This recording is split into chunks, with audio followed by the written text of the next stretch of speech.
Welcome back everyone, it's Zero here from Beyblade Australia Network. I know it's been some time and we've undergone massive changes, especially with the amazing growth of the Beyblade community here in Australia. Now you've probably already seen these images I released earlier on Sunday, which sent the Beyblade community around the world into a frenzy, and people were even questioning if it was real. But rest assured, it's very much real. You can see it right here in front of me and we'll be going over every inch of it. This is Hasbro's CX custom line Arc Wizard Round 455 Low Orb, the successor to Wizard Rod 570 Disc Ball. With the custom line, or CX, it drastically changed how the main blade is constructed. With the basic line, BX, and unique line, UX Beyblades, the main blade was only one part. Now, it's three.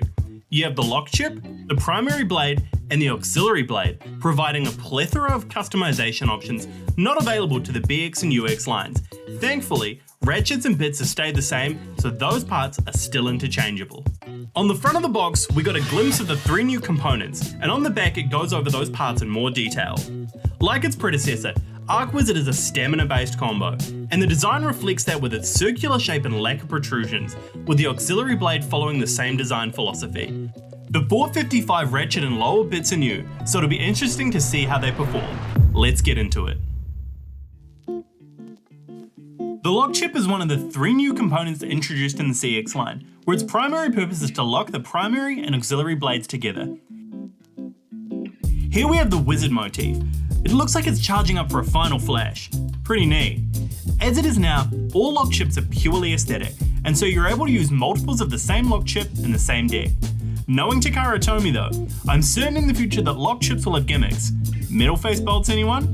And if you're wondering, the lock chip does not feature a burst gimmick that is still delegated to only the ratchet and bit. The Arc Primary Blade. The design cues on this blade are more favourably compared with Wizard Arrow, rather than Wizard Rod. It has a symmetrical design with subtle, curved protrusions extending outward, which lends well for stamina-type blades wanting to deflect attacks. The majority of the weight is distributed outwards, which is perfect for attaining stronger centrifugal force, better knockback resistance, and stamina. The side view paints an interesting picture, where Wizard Rod was essentially a perfect circle, which provided more surface area and was a weakness against attack types. But here on Arc, however, it features a slightly convex structure, which will allow it to deflect incoming attacks at different angles. This means Arc can mitigate some of the direct force from an opponent, reducing recoil in certain matchups, but it'll be interesting to see if this really works in practice. Moving on to the stickers, these are actually printed on, so you no longer require your pesky tweezers and stressing about whether or not you can attach it on properly. Speaking of which, the design of the plastic components lends itself well for more aerodynamics, with many gaps throughout, and I like the lightning bolts. It reminds me of a Pikachu's tail. Looking forward to seeing how this will function during testing. The round auxiliary blade is designed with a strong emphasis on stamina and controlled aerodynamics. Its circular shape, featuring open cutouts and subtle protrusions, prioritizes weight distribution over raw attack power. The outer ring appears lightweight, reducing drag and preserving spin, while the raised central structure keeps weight concentrated towards the middle for improved balance. The side profile reveals a moderate height with a gradual slope underneath, minimizing friction with the stadium floor and reducing scrapeouts. Though it has some contact points that can generate mild aggression, its overall design favors endurance over explosive strikes. It can be aligned in three different ways, which adds more customization, as well as balance tuning for players to figure out the best combination for them. The 455 Ratchet, like the 385 Ratchet, features an altered shape compared to other ratchets with a 4 designation. It's a single piece design that locks into the assist blade or blade with a simple push and twist mechanism, utilizing a polyoxymethylene circle housed within the ratchet itself. This system, also used in the 385, provides a secure connection but previously led to prong damage and wear in the 385's case. Both the 385 and 455 share a half-height classification, with the 55 being the lowest height available, and this suggests that future half-height ratchets may continue this design trend, featuring modified shapes and the same locking mechanism. This design closely mirrors ratchets with the 5 designation, which bodes well for its potential performance. Hopefully, it'll deliver strong results in battle. The Low Orb bit is a compact, stamina-focused bit designed for stability and endurance. As a lower version of the standard Orb bit, it brings the Beyblade's centre of gravity closer to the stadium floor, improving balance and reducing the risk of toppling. In theory, its defining feature is the small rounded tip, which minimises friction while maintaining steady contact with the stadium, allowing for prolonged spin durations and good defensive capabilities. Do note that Low Orb, like Orb, has low burst resistance, so be wary against aggressive attack types. And now, let's quickly weigh each part.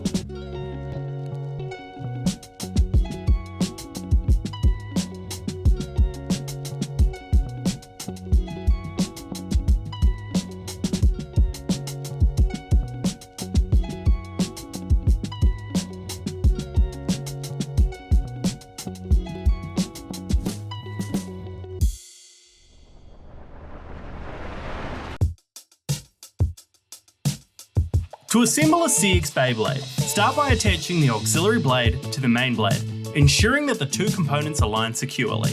Once they are properly connected, insert the lock chip into the designated slot to lock the main blade and auxiliary blade together, preventing them from separating during battle. Next, attach the ratchet by sliding it into place beneath the assembled blade system, making sure it clicks in securely. Finally, complete the assembly by inserting the bit into the bottom of the ratchet, locking all the components together. And here we have it, Arc Wizard R 455 Low Orb, looking super sleek, and let's finally see how well it does against some meta combos, shall we?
Arc Wizard is very interesting, to say the least.